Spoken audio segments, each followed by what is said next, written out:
Well, nearly 200 countries have agreed on a new global climate deal after extended, often hectic negotiations at the COP29 summit in Azerbaijan. It has been a difficult journey, but we've delivered a deal.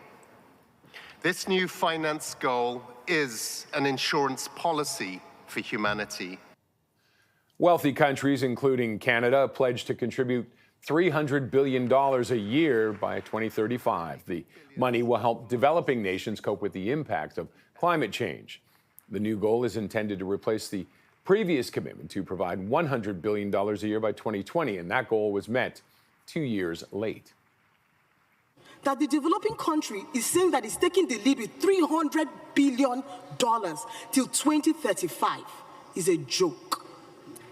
And it's not something we should take lightly. Delegates from some developing nations, though, criticizing the deal, saying wealthy nations should be doing more. Critics also bashing Azerbaijan for hurrying the contentious plan through. Let's bring in Carolyn Brouillette, an executive director of Climate Action Network Canada. Carolyn, thank you very much for joining us today. Thanks for having me. Your initial reaction to the deal, the $300 billion.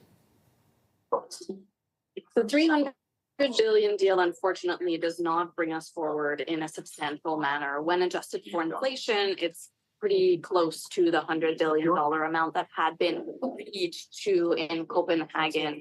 And in fact, we are failing to learn the lessons of that previous climate finance goals with really low quality finance, as well as a lack of clarity around what's in there. We were asking for it to be mostly constituted of public provision. Unfortunately, it also includes private finance. And so overall, this is really a slap in the face to countries and peoples and communities who are facing devastating and increasing impacts of climate change.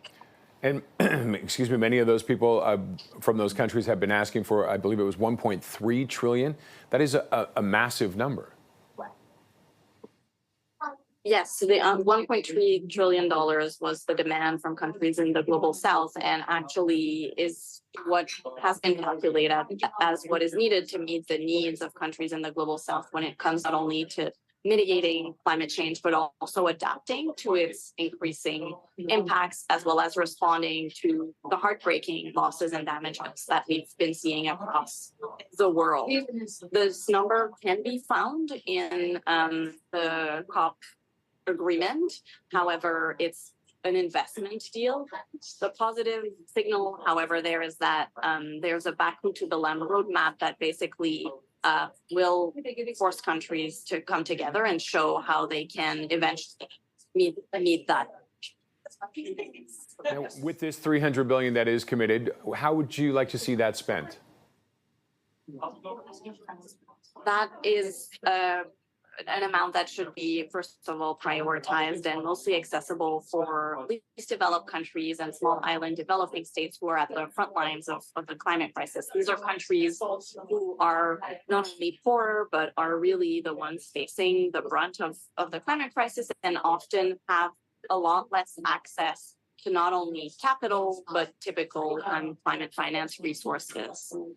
So that's an important part of who should get access. And once again, there's some really important lessons that we have failed to learn from the previous $100 billion goal that unfortunately could not be found in this Baku deal.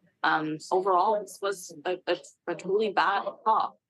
When it comes not only to climate finance, but also the lack of progress when it comes to mitigation action. Last year in Dubai, countries agreed for a historic first time to transition away from fossil fuels. Unfortunately, we saw shameless attempts by some parties to walk that back, which resulted in no agreement on pieces related to moving forward on the global stocktake, as well as the Just Transition Program. Okay, Carolyn, thank you very much for joining us today. Thanks for having me. Carolyn Brouillette is the Executive Director of Climate Action Network Canada.